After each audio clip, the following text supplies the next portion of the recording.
स्वागत है आप सभी का अथर्व क्लासेस पर।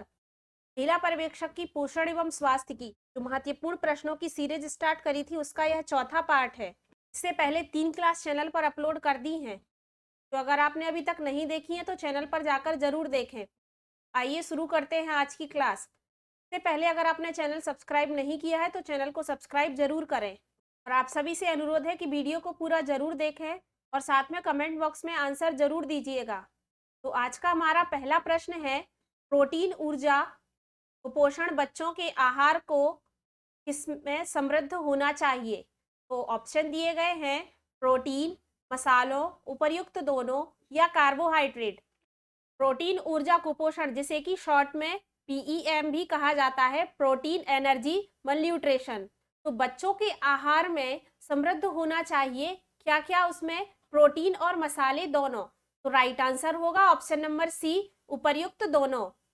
नेक्स्ट क्वेश्चन है, इनमें से कौन सा उपाय बच्चों में कुपोषण की रोकथाम करने में मदद करता है। तो ऑप्शन है परिवार नियोजन एवं बच्चों के जन्म में अंतराल, प्रयुक्त सभी, पोषण संबंधी शिक्षा, स्तनपान को बढ़ाना। तो प्रश्न में कहा गया है कि बच्चों में कुपोषण की रोकथाम को करने में मदद करना।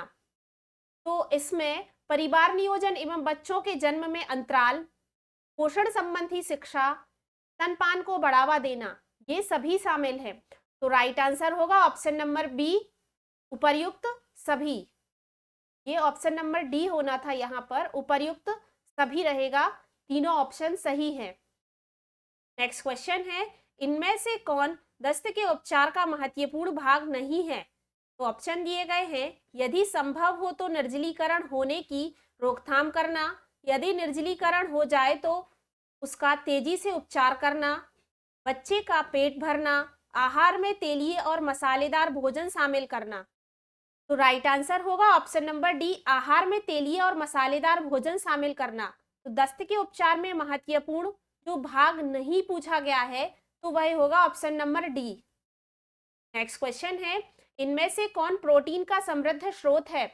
तो ऑप्शन है फल, सोयाबीन, दूध, चावल। तो प्रोटीन का समृद्ध स्रोत सोयाबीन है। तो राइट आंसर होगा option number B, soybean. Next question है, विटामिन का समृद्ध स्रोत क्या है। ऑप्शन है फल व सब्जियां, अनाज, दाल, दूध। तो फल व सब्जियां विटामिन का समृद्ध स्रोत है। राइट आंसर है option number A. Next question है, आईसीएमआर 2010 के अनुसार निष्क्रिय पुरुष हेतु ऊर्जा आवश्यकता क्या है। तो ऑप्शन दिए गए हैं 2320 किलोग्राम, 2730 किलोग्राम, 1490 किलोग्राम या 1900 किलोग्राम, 2320 किलोग्राम या 2320 किलोग्राम। आईसीएमआर 2010 के अनुसार दिया गया है, तो इसके अनुसार 2320 किलोग्राम होगा। नेक्स्ट क्वेश्चन है, इनमें से कौन प्रसव पूर्व देखभाल का एक लक्ष्य है। ऑप्शन है माता को स्वस्थ रखना, जन्म के समय भार सामान्य से कम होना एवं नवजात शिशु के संक्रमण आदि समस्याओं की रोकथाम में मदद करना, सामान्य प्रसव करवाना, उपर्युक्त सभी। तो राइट आंसर होगा ऑप्शन नंबर डी, उपर्युक्त सभी। प्रसव पूर्व देखभाल का एक लक्ष्य जिसमें माता को स्वस्थ रखना, जन्म के समय भार सामान्य से कम होना एवं नवजात शिशु के संक्रमण आदि समस्याओं की रोकथाम में मदद करना और सामान्य प्रसव करवाना, ये सभी प्रसव पूर्व देखभाल के एक लक्ष्य में शामिल हैं। नेक्स्ट क्वेश्चन है, गर्भावस्था में किस ऊर्जा स्रोत से बचना चाहिए। तो ऑप्शन है अल्कोहल, कार्बोहाइड्रेट, प्रोटीन, वसा। तो राइट आंसर होगा option number A, alcohol. Next question है, वह प्रक्रिया जिसके द्वारा व्यक्ति का प्रतिरक्षा तंत्र किसी एजेंट के विरुद्ध श्रेणीकृत हो जाता है क्या कहलाता है। तो ऑप्शन है प्रतिरक्षीकरण, टीकाकरण, उपर्युक्त सभी या उपर्युक्त में से कोई नहीं। तो ये थोड़ा सा ऑप्शन आगे पीछे हो गए हैं। तो पहला ऑप्शन है प्रतिरक्षीकरण और दूसरा है टीकाकरण, तीसरा है उपर्युक्त सभी या उपर्युक्त दोनों और चौथा ऑप्शन है उपर्युक्त में से कोई नहीं। तो वह प्रक्रिया जिसके द्वारा व्यक्ति की प्रतिरक्षी तंत्र किसी एजेंट के विरुद्ध श्रेणीकृत हो जाती है वह उसमें प्रतिरक्षीकरण और टीकाकरण दोनों शामिल हैं। तो राइट आंसर होगा ऑप्शन नंबर बी, उपर्युक्त सभी। कॉर्टिसोल का बढ़ा हुआ स्तर वृद्धि हार्मोन में कमी कर देता है, जिससे बच्चा हो जाता है। ऑप्शन है मोटापाग्रस्त, है से पीड़ित, वृद्धि रोग से पीड़ित, उपर्युक्त सभी। राइट आंसर होगा ऑप्शन नंबर सी, वृद्धि रोग से पीड़ित। नेक्स्ट क्वेश्चन है, माता को सामान्य से कम पोषण मिलने से किस पर प्रभाव पड़ता है? ऑप्शन है माँ के दूध की मात्रा, माँ के दूध की गुणवत्ता, उपर्युक्त दोनों, या उपर्युक्त में से कोई नहीं। साथ में कमेंट बॉक्स में आंसर जरूर दीजिएगा आप भी। आई होप आपने इस प्रश्न का आंसर दे दिया होगा कि माता को सामान्य से कम पोषण मिलने पर प्रभाव पड़ता है। तो माता के दूध की मात्रा पर, माता के दूध की गुणवत्ता पर, इन दोनों पर प्रभाव पड़ता है। तो राइट आंसर होगा ऑप्शन नंबर सी, उपर्युक्त दोनों। नेक्स्ट क्वेश्चन है, इनमें से कौन जोड़ा गलत है? ऑप्शन है पोलियो, बंदर, प्लेग, चूहा, बीथा कृमि, सुकर, मलेरिया, मच्छर। तो बाकी के तीनों ऑप्शन, प्लेग चूहों से होता है, बीथा कृमि सुकर से होता है और मलेरिया मच्छर से होता है, पोलियो बंदर से नहीं होता है। तो यह गलत है। तो राइट आंसर यही होगा option number A. Next question है, शरीर में प्रोटीन इनमें से कौन सा कार्य करते हैं? ऑप्शन है अम्ल क्षार संतुलन, जिसमें प्रोटीन बफर का कार्य करते हैं, परिवहन, लाइपोप्रोटीन और अन्य वाहक अणु, प्रतिरक्षा का कार्य, जिसमें एंटीबॉडी जीवाणु और विषाणु से जुड़ जाती है, उपर्युक्त सभी। तो राइट आंसर होगा ऑप्शन नंबर डी, उपर्युक्त सभी। अम्ल क्षार संतुलन जिसमें प्रोटीन बफर का कार्य करते हो, परिवहन, लाइपोप्रोटीन और अन्य वाहन अणु, प्रतिरक्षा का कार्य जिसमें एंटीबॉडी जीवाणु और विषाणु से जुड़ जाते हैं। तो शरीर में प्रोटीन के ये सभी कार्य हैं। Right answer option number D होगा। नेक्स्ट क्वेश्चन है, इनमें से कौन संक्रामक रोग नहीं है? तो ऑप्शन है इन्फ्लुएंजा, खसरा, क्षय रोग या ट्यूबरक्लोसिस या टीबी, रतौंधी। तो राइट आंसर होगा ऑप्शन नंबर डी, रतौंधी। रतौंधी विटामिन ए की कमी से होता है, संक्रामक रोग नहीं है यह। नेक्स्ट क्वेश्चन है, 12 अप्रैल 2005 को माननीय प्रधानमंत्री द्वारा किस कार्यक्रम को आरंभ किया गया था? तो ऑप्शन है नेशनल रूरल हेल्थ मिशन या राष्ट्रीय ग्रामीण स्वास्थ्य मिशन, महिला एवं बाल विकास, स्वास्थ्य एवं परिवार कल्याण, खाद्य एवं जन वितरण।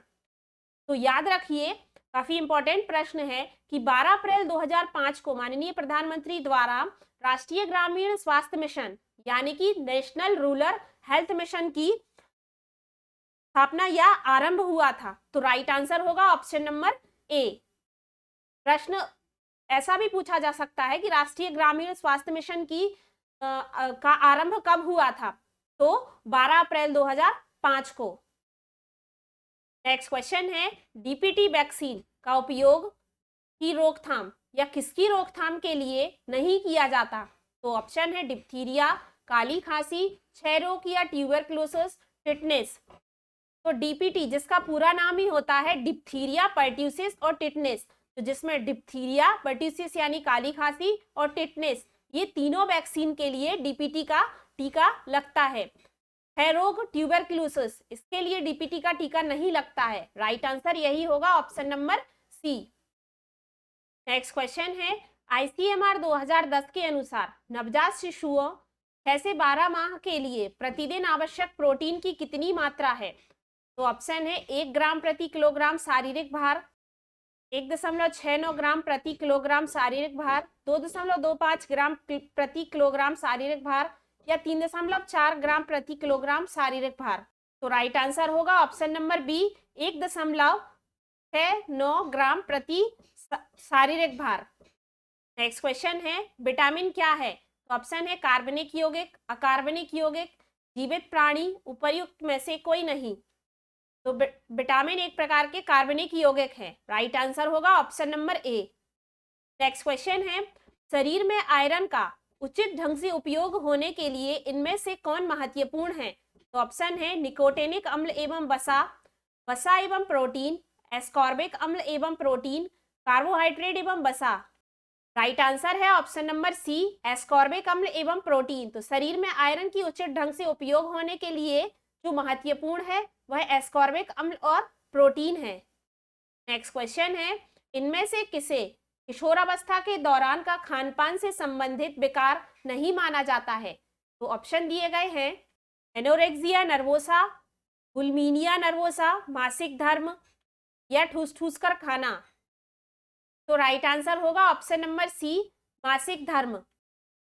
नेक्स्ट क्वेश्चन है, राज्य सरकारों केंद्र शासित क्षेत्रों से आईसीडीएस योजना के माध्यम से लाभार्थियों को वर्ष में कितने दिन पूरक भोजन प्रदान करने का अनुरोध किया जाता है? ऑप्शन है 100 दिन, 200 दिन, 300 दिन या 400 दिन। तो राइट आंसर होगा ऑप्शन नंबर सी, 300 दिन। नेक्स्ट क्वेश्चन है, इनमें से किस रोग के उपचार में ओरल रिहाइड्रेट सॉल्ट्स ORS भोज चिकित्सा का उपयोग नहीं किया जाता? ऑप्शन है मधुमेह, पेचिस, पतले मल, संघृणन या दस्त। तो राइट आंसर होगा ऑप्शन नंबर ए, मधुमेह। नेक्स्ट क्वेश्चन है, टिटनेस के बारे में इनमें से कौन सा कथन गलत है? ऑप्शन है, टिटनेस का रोगोद्भव का काल, इंक्यूबेशन पीरियड आमतौर पर 3 से 21 दिन का होता है, ट्रामा या आघात, शल्य क्रिया एवं इंजेक्शन से उत्पन्न तीक्ष्ण घावों या दीर्घकालीन त्वचा क्षतियों एवं संक्रमणों में क्लोस्ट्रीडियम टेटनी के बीजाणु प्रवेश कर जाते हैं, या यह क्लोस्ट्रीडियम टेटनी के कारण होने वाला एक जीव विष बाधित रोग है, या टिटनेस व्यक्ति से व्यक्ति को फैलता है? तो प्रश्न में कहा गया है कि गलत कथन बताना है। तो राइट आंसर होगा ऑप्शन नंबर डी, टिटनेस व्यक्ति से व्यक्ति में फैलता है, यह गलत कथन है। नेक्स्ट क्वेश्चन है, स्तनपान का मुख्य लाभ क्या है? तो ऑप्शन है, लैक्टोज की कम मात्रा, कैसीन की उच्च मात्रा, शक्तिशाली प्रतिरक्षा या ई कॉलाई घटक। राइट आंसर होगा ऑप्शन नंबर सी, शक्तिशाली प्रतिरक्षा। नेक्स्ट क्वेश्चन है, भारत सरकार द्वारा किस वर्ष में विटामिन न्यूनता के विरुद्ध रोग निरोधक कार्यक्रम का कार्यान्वयन किया जा रहा है? ऑप्शन है 1970, 1982, 1992 या 1998। तो राइट आंसर होगा option number A, 1970। Next question है, जन्म के समय कम भार वाले शिशु को माता के दूध में उपस्थित विटामिन की मात्रा के साथ साथ विटामिन संपूरक भी मिलने चाहिए, क्योंकि उनकी वृद्धि दर अधिक होती है, उनमें जठरांत्रिय अवशोषण कम होता है, या समय से पहले जन्मे शिशुओं के शरीर में विटामिन के भंडार अपर्याप्त होते हैं, या उपर्युक्त सभी। तो प्रश्न का राइट आंसर होगा ऑप्शन नंबर डी, उपर्युक्त सभी। नेक्स्ट क्वेश्चन है, इनमें से किसे कुपोषण के संकेतक के रूप में प्रयोग नहीं करते हैं? तो ऑप्शन है बॉडी मास इंडेक्स, त्वचा के मोड की मोटाई, मध्य ऊपरी बाह की परिधि, रक्तचाप। तो प्रश्न में कहा गया है कि कुपोषण के संकेतक के रूप में प्रयोग नहीं करते हैं, तो वह है रक्तचाप या ब्लड प्रेशर। नेक्स्ट क्वेश्चन है, खसरा बच्चों में होने वाला एक तीक्ष्ण संक्रामक रोग है जो, ऑप्शन है विषाणु, जीवाणु, उपर्युक्त दोनों या उपर्युक्त में से कोई नहीं। तो खसरा बच्चों में होने वाला एक तीक्ष्ण क्या है? वायरस है जो विषाणु यानी कि वायरस से होता है, संक्रामक रोग जो विषाणु से होता है। ऑप्शन नंबर ए प्रश्न का राइट आंसर होगा। नेक्स्ट क्वेश्चन है, पोलियो की रोकथाम के लिए इनमें से किस वैक्सीन का प्रयोग किया जाता है? ऑप्शन है ओपीवी, डीपीटी, बीसीजी या उपर्युक्त सभी। तो पोलियो की रोकथाम के लिए ओरल पोलियो वैक्सीन का यूज किया जाता है, ओपीवी का यूज। राइट आंसर होगा option number A, OPV. Next question है, कुपोषित बच्चों की पोषण स्थिति का वर्गीकरण करने के लिए इनमें से किस वर्गीकरण का उपयोग किया जाता है? तो ऑप्शन है गोमेज वर्गीकरण, एलएपी वर्गीकरण, वाटरलो वर्गीकरण या उपर्युक्त सभी।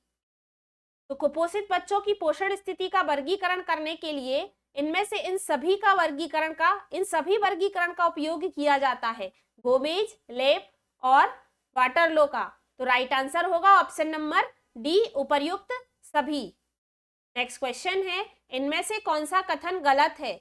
ऑप्शन है निष्क्रिय प्रतिरक्षा वैक्सीन या इंजेक्शन लगवाने के बाद घटित होती है।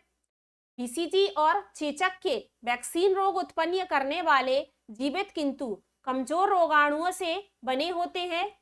डिप्थीरिया और टिटनेस का नियंत्रण जीव विषाव या टॉक्साइड देकर किया जाता है। वैक्सीन रोग उत्पन्न करने वाले मृत रोगाणुओं से बने होते हैं। तो राइट आंसर होगा ऑप्शन नंबर डी, वैक्सीन रोग उत्पन्न करने वाले मृत रोगाणुओं से बने होते हैं। यह कथन गलत है। नेक्स्ट क्वेश्चन है, विद्यालयी आयु की अवधि किस वर्ष तक की आयु को मानते हैं? तो ऑप्शन है 1 से 6 वर्ष, 6 से 12 वर्ष, 12 से 15 वर्ष या 15 से 18 वर्ष।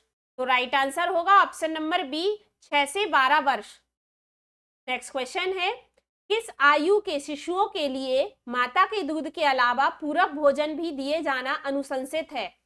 तो ऑप्शन है 12 माह, 14 माह, 10 माह या 6 माह। राइट आंसर होगा ऑप्शन नंबर डी, 6 माह। तो 6 माह के शिशुओं के लिए माता के दूध के अलावा पूरक भोजन भी दिए जाने की अनुशंसा की जाती है। नेक्स्ट क्वेश्चन है, इनमें से किसका वैक्सीन नहीं है? तो ऑप्शन है पोलियो, मोटापा, काली खांसी या टिटनेस। तो राइट आंसर होगा ऑप्शन नंबर बी, मोटापा। नेक्स्ट क्वेश्चन है, इनमें से कौन सा कारक बच्चों में कुपोषण के लिए उत्तरदायी नहीं है? तो ऑप्शन है जैविक, पर्यावरणीय, मितव्ययी या सुंदरता। तो राइट आंसर होगा ऑप्शन नंबर डी, सुंदरता। नेक्स्ट क्वेश्चन है, गर्भाशय के अंदर वृद्धि धीमी पड़ जाने या इंट्रायूटेराइन ग्रोथ रिटार्डेशन या जिसे IUGR कहा जाता है, इसको सुधार लीजिए, यहाँ पर है IUGR के लिए इनमें से कौन सा कारक उत्तरदायी है? तो ऑप्शन है माता को सामान्य से कम पोषण मिलना, मादक पदार्थ या अल्कोहल या सिगरेट, गर्भावस्था कालीन मधुमेह, उच्च रक्तचाप या हृदय रोग या उपर्युक्त सभी। तो राइट आंसर होगा ऑप्शन नंबर डी, उपर्युक्त सभी। गर्भाशय के अंदर वृद्धि क्या है? धीमी पड़ने पर। तो इसके लिए कौन उत्तरदायी है? तो उसमें माता का सामान्य से कम पोषण, मादक पदार्थ जिसमें अल्कोहल या सिगरेट, गर्भावस्था कालीन में मधुमेह, उच्च रक्तचाप या हृदय रोग से संबंधित। तो ये सभी कारण उत्तरदायी हैं। नेक्स्ट क्वेश्चन है, क्वासियोकोर और मेरिस्मस के लक्षणों में मुख्य अंतर क्या है? ऑप्शन है पेशी क्षय, संग्रहणी या दस्त, एडीमा या तरल एकत्रित होने में उत्पन्न सूजन, चिड़चिड़ापन। तो राइट आंसर होगा ऑप्शन नंबर सी, एडीमा, तरल एकत्र होने में उत्पन्न सूजन। नेक्स्ट क्वेश्चन है, पीयूष के बारे में इनमें से कौन सा कथन गलत है? तो ऑप्शन है इनमें प्रोटीन की उच्च मात्रा होती है, इनमें इंटरफेराइड जैसा एक पदार्थ होता है जिसमें शक्तिशाली विषाणुरोधी गुण होते हैं। पीयूष में वसा की कुल मात्रा बाद में आने वाले मां के दूध में अधिक होती है। पीयूष से नवजात शिशु का पहला प्रतिरक्षीकरण होता है। राइट आंसर होगा ऑप्शन नंबर सी, पीयूष में वसा की कुल मात्रा के बाद में आने वाले मां के दूध में अधिक होती है। नेक्स्ट क्वेश्चन है, इनमें से कौन एक विषाणुजन्य रोग नहीं है? तो ऑप्शन है डिप्थीरिया, एड्स, काली खांसी या हैजा। तो राइट आंसर होगा option number B, AIDS. AIDS विषाणुजन्य रोग नहीं है। नेक्स्ट क्वेश्चन है, संतुलित आहार में मिलना चाहिए। तो ऑप्शन है कार्बोहाइड्रेट से कुल कैलोरी का लगभग 20 से 25%, कार्बोहाइड्रेट से कुल कैलोरी का लगभग 40 से 45%, कार्बोहाइड्रेट से कुल कैलोरी का लगभग 60 से 70%, कार्बोहाइड्रेट से कुल कैलोरी का लगभग 70 से 80%। तो राइट आंसर होगा ऑप्शन नंबर सी, कार्बोहाइड्रेट से कुल कैलोरी का 60 से 70% संतुलित आहार मिलना चाहिए। तो आज की क्लास यहीं पर समाप्त करते हैं। आशा करते हैं आज की क्लास आपको पसंद आई होगी। अगर वीडियो पसंद आई है तो वीडियो को लाइक करें और ज़्यादा से ज़्यादा लोगों तक शेयर करें। और अगर आपने अभी तक चैनल सब्सक्राइब नहीं किया है तो चैनल को सब्सक्राइब जरूर करें और बेल आइकन प्रेस करें ताकि आने वाली वीडियो का नोटिफिकेशन आप तक पहुंच सके। जल्दी हम अपनी अगली वीडियो के साथ मिलते हैं। धन्यवाद।